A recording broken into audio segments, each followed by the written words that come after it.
Le podcast de Yumna Tarazi, un espace pour les femmes entrepreneurs francophones dans le monde qui incarnent leurs rêves dans la réalité.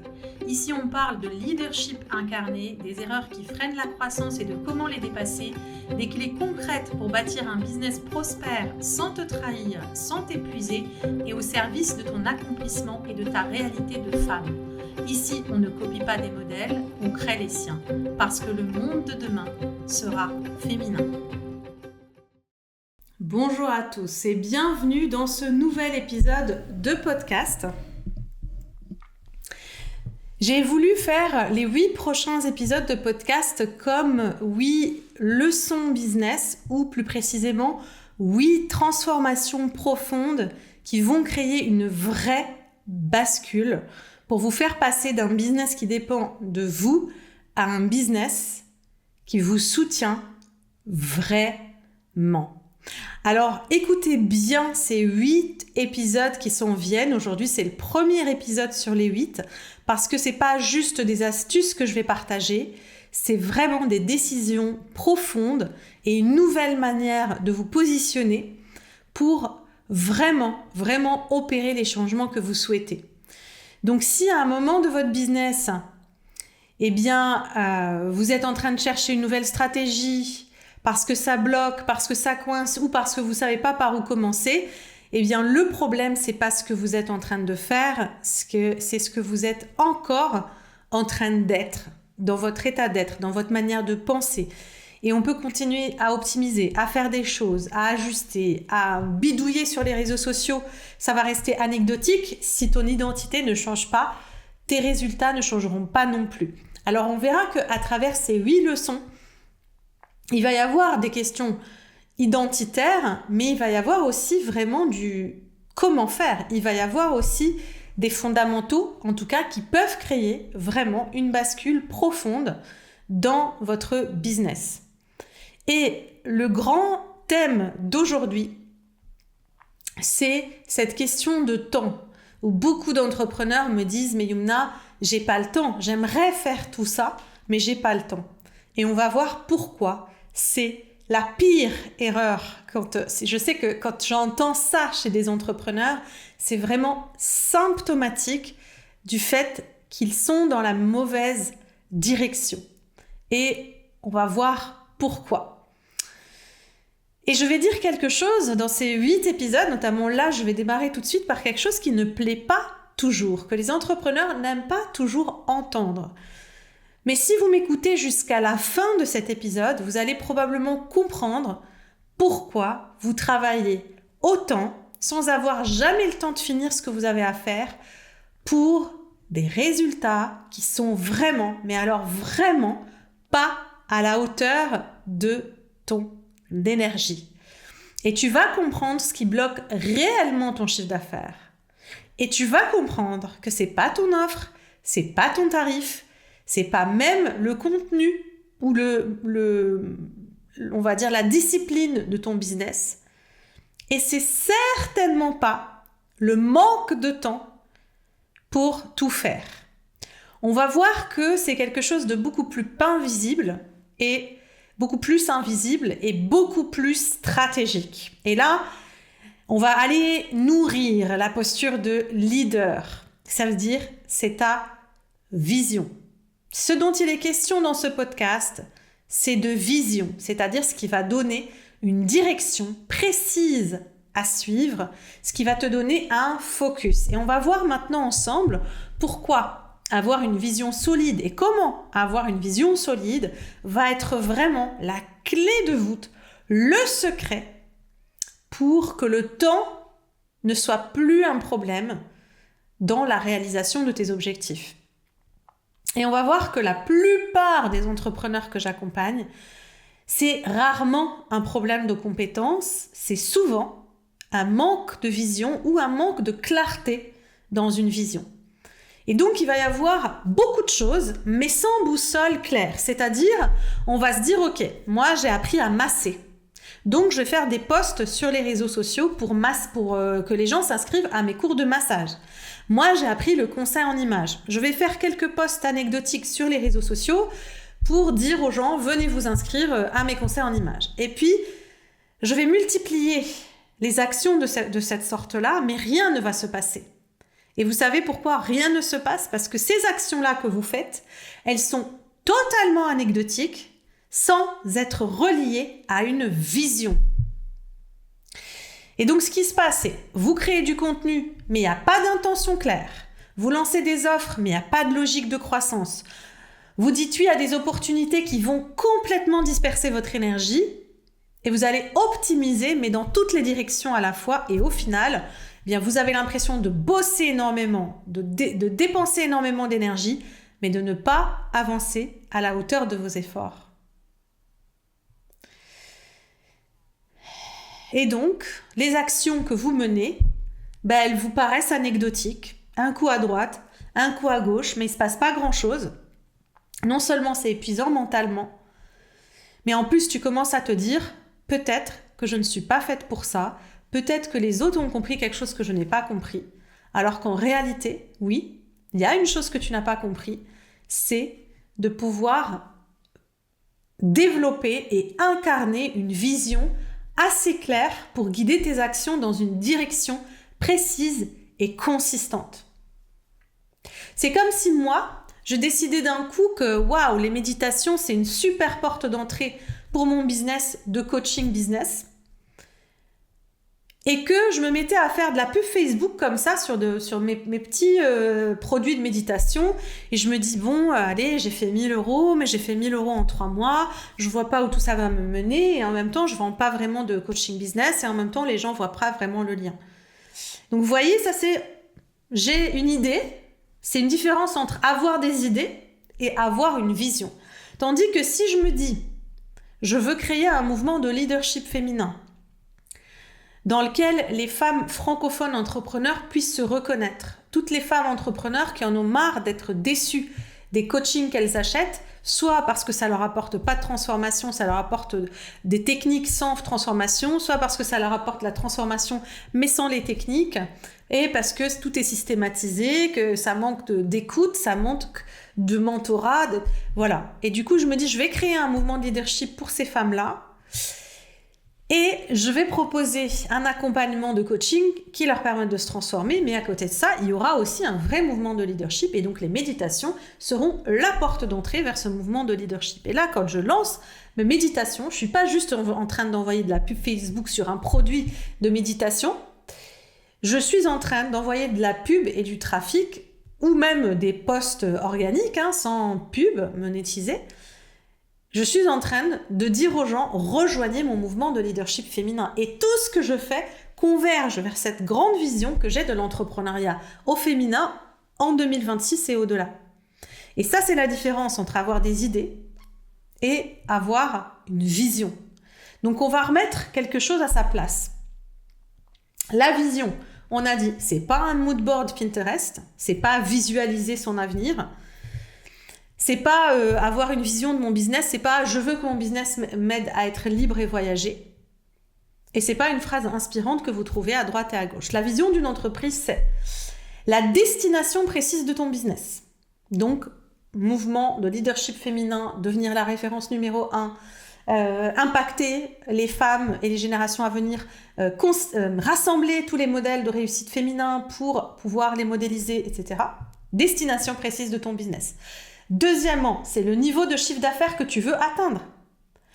Ok, ça fait partie de ta vision. Parce que c'est pas pareil de se dire je veux être la numéro 1 des coachs business au féminin sur le marché francophone. C'est pas pareil que de dire ça, que de dire moi, si j'ai 20 clientes par an, je serai hyper heureuse et ça me va de rester dans mon coin. Ça aussi, ça fait partie de la vision. Quel est le chiffre d'affaires que je veux atteindre ? 3, c'est le type de client que je veux servir. Les femmes entrepreneurs qui gagnent 100 000 € et plus. Des femmes entrepreneurs qui sont déçues, qui ont un certain niveau, qui sont déçues, qui se sentent seules et isolées, et déçues des coachs qu'elles trouvent. Elles ne trouvent plus personne pour les soutenir, et chez moi, elles vont trouver ce soutien qui leur manque. Et quatrièmement, l'écosystème qu'on construit pour y arriver. C'est-à-dire, c'est pas juste une offre. Vous savez qu'une offre seule n'amènera jamais un client vers vous. C'est l'écosystème que vous construisez. Qu'est-ce que vous lui faites vivre comme expérience avant qu'il ait envie de vous épouser? C'est comme si vous aviez que l'offre, c'est comme si vous débarquiez face à un homme ou une femme et que vous lui dites « veux-tu m'épouser ?» comme ça à froid. Tandis que l'écosystème, c'est tout ce que vous allez tisser, c'est l'espace-temps dans lequel vous allez pouvoir tisser une relation et la confiance, surtout créer la confiance pour que le client finisse par acheter votre offre. Parce que sinon, votre business, ça devient une suite d'actions anecdotiques et des actions éparpillées. Pas seulement ça plafonne, mais ça retombe. Ça retombe à plat et c'est décourageant. C'est extrêmement décourageant. Et je vais donner une image très simple. Imagine, tu montes dans un train sans destination. Ok, allez, on va monter dans ce train, ça a l'air sympa. On est en mouvement, on avance. Donc on se dit, waouh, il se passe des choses, je suis en train de bouger. Tu fais des kilomètres, tu vois des choses, tu vois du paysage, mais tu ne sais pas où tu vas arriver. Et c'est exactement ce que font 80% des entrepreneurs. Elles ont l'impression d'avancer, elles voient les paysages défiler, elles ont l'impression, l'illusion qu'il se passe quelque chose, mais elles avancent sans direction fixe. Et du coup, eh bien, chaque opportunité semble intéressante. Tiens, une telle m'a contacté pour faire une conférence là-bas. Tiens, une telle m'a contacté pour faire un partenariat. Tiens, on m'a parlé de ce salon où je pouvais présenter mon activité. Chaque stratégie peut paraître la bonne. On se dit, ah ouais, tiens, et si je faisais ça? Et le lendemain, je fais ceci. Et je ne vais jamais approfondir la même stratégie. Et chaque conseil extérieur devient une distraction et une perte de confiance en soi parce qu'on ne sait plus quel conseil écouter et son contraire. Et ça va créer quelque chose d'extrêmement dangereux. C'est qu'on va confondre avoir une activité et progresser vraiment. Parce que là, oui, on va dire, ok, j'ai une activité, j'ai un business, mais il ne se passe rien. Et donc, être occupé n'a jamais été un indicateur de réussite ni de croissance. Donc, vous voyez bien que là, ce n'est pas une question de temps, c'est une question de vision. Parce que être occupé, ça ne veut pas dire que ce qu'on fait fonctionne. Maintenant, imagine l'inverse. Tu sais exactement combien tu veux générer, quel type de business tu construis, quelle énergie tu refuses désormais d'investir, quel type de client tu veux absolument servir. Regarde déjà à l'intérieur de toi, il y a tout qui change. Tu te demandes plus le matin, est-ce que je devrais faire ça ou plutôt ça? Tu te demandes, est-ce que ça me rapproche de ma vision? Est-ce que dire oui à cette action m'aide à incarner ma vision? Et cette seule question va te faire gagner des mois, voire des années. Et là, on est dans un vrai leadership. Et ça demande de croire profondément que vous avez votre place sur le marché.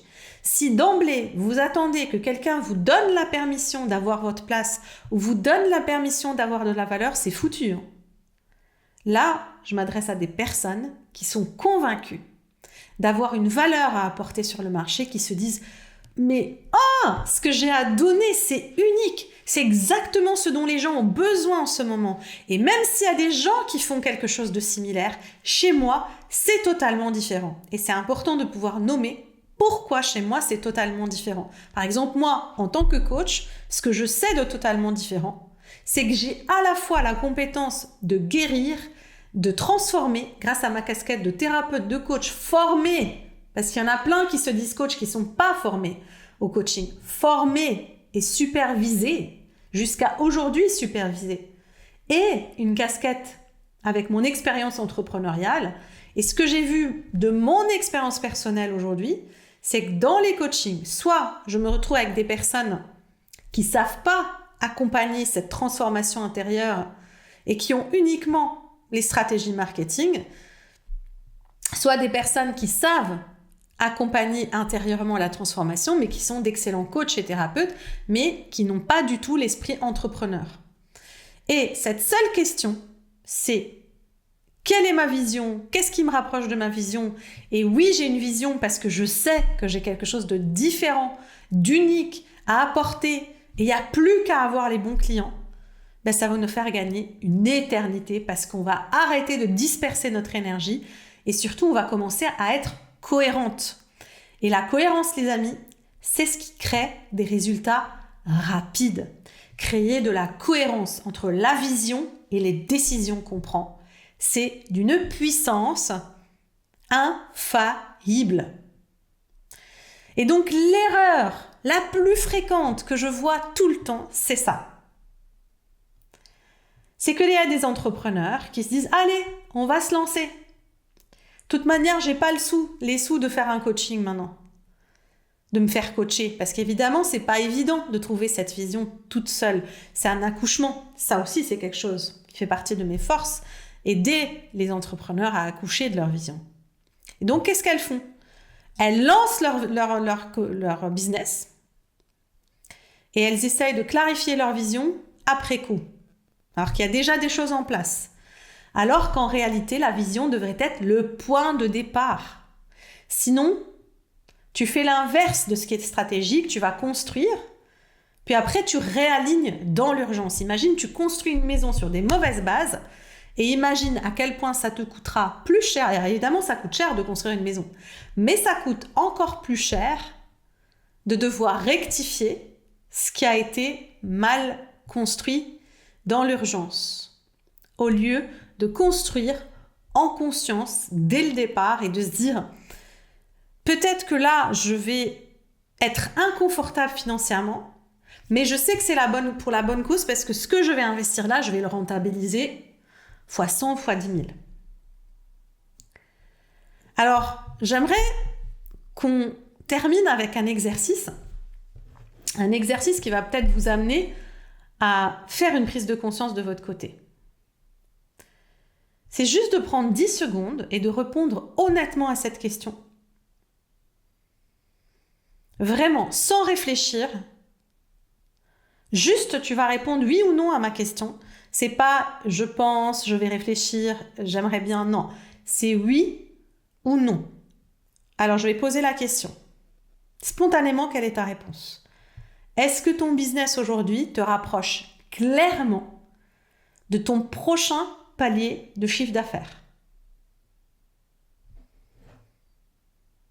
Réponse claire, oui ou non. Parce que quand tu réponds oui ou non, ta vision est claire. Tu sais soit, ok, ma vision est claire mais mon business ne suit pas, soit j'ai pas de vision. Parce que si c'est flou, là, on n'est plus au niveau de motivation, on n'est plus au niveau de je sais pas quoi faire, on est au niveau de la vision qui manque de structure.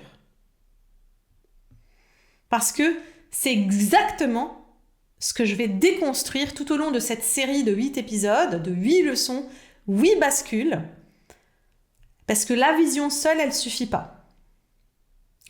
Tu peux avoir la meilleure vision du monde, si tu ne sais pas la communiquer, si tu ne sais pas la vendre, la structurer, la monétiser, tu vas rester bloqué. Et c'est pour ça que les 7 prochains épisodes existent, pour voir qu'est-ce qui doit rentrer en synergie avec cette question de vision pour opérer une réelle bascule dans ton business.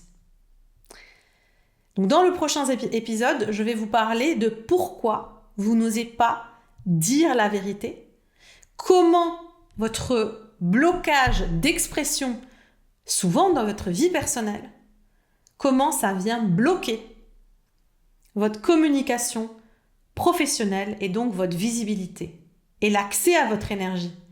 Et croyez-moi, le prochain épisode, ça va être un game changer pour beaucoup d'entre vous parce que souvent, on cherche les réponses là où il y a le problème alors que la réponse à certains problèmes qui sont dans votre business se trouveront dans votre vie personnelle. Et ça concerne le volet de la communication. Vous aurez beau appliquer toutes les stratégies d'Instagram, les cours, LinkedIn, etc. Si ce point est bloquant concernant votre communication, eh bien, ça va bloquer l'accès à votre énergie et à votre univers. Alors, si tu sens que toi aussi, tu veux sortir de cette zone de flou, que tu travailles beaucoup sans direction stratégique, que tu es déçu de tes résultats, que tu as l'impression que ce sera une fatalité, que ce sera comme ça toute ta vie, eh bien, c'est exactement ce que j'aborde avec mes clients en coaching. On restructure ton business pour qu'il devienne clair, aligné, rentable, et les inscriptions à mon coaching se font sur entretien. Donc, si tu le souhaites, je t'invite à réserver ton audit stratégique avec moi. Évidemment, ça implique que tu as déjà un business et que tu viens pas juste pour me rencontrer moi pour le plaisir, mais ça implique que tu es prête à te faire accompagner et que l'appel, c'est vraiment pour décider ensemble si je suis la bonne personne pour t'accompagner ou pas. Pas si tu es mûr ou pas pour te faire accompagner, pas si tu as les sous ou pas pour te faire accompagner, c'est juste, tu veux te faire accompagner. Tu es certaine de vouloir changer les choses dans ton business parce que tu es prête d'être à ce stade. On discute juste pour vérifier ensemble si je suis la bonne personne pour t'accompagner. Et à ce moment-là, on regardera ensemble ce qui bloque réellement ton prochain niveau de chiffre d'affaires et selon ce qui en ressort, tu vois si tu as envie de travailler avec moi. Alors je vous dis à la semaine prochaine pour le nouvel épisode, la nouvelle leçon, la nouvelle bascule, parce que là, on va vraiment entrer dans le cœur du système des femmes entrepreneurs en 2026. Si cet épisode vous a plu, merci de laisser 5 étoiles et un commentaire sur la plateforme préférée de votre choix, ce qui permettra au podcast d'avoir plus de visibilité et d'être mis en avant par la plateforme. Merci infiniment pour cela.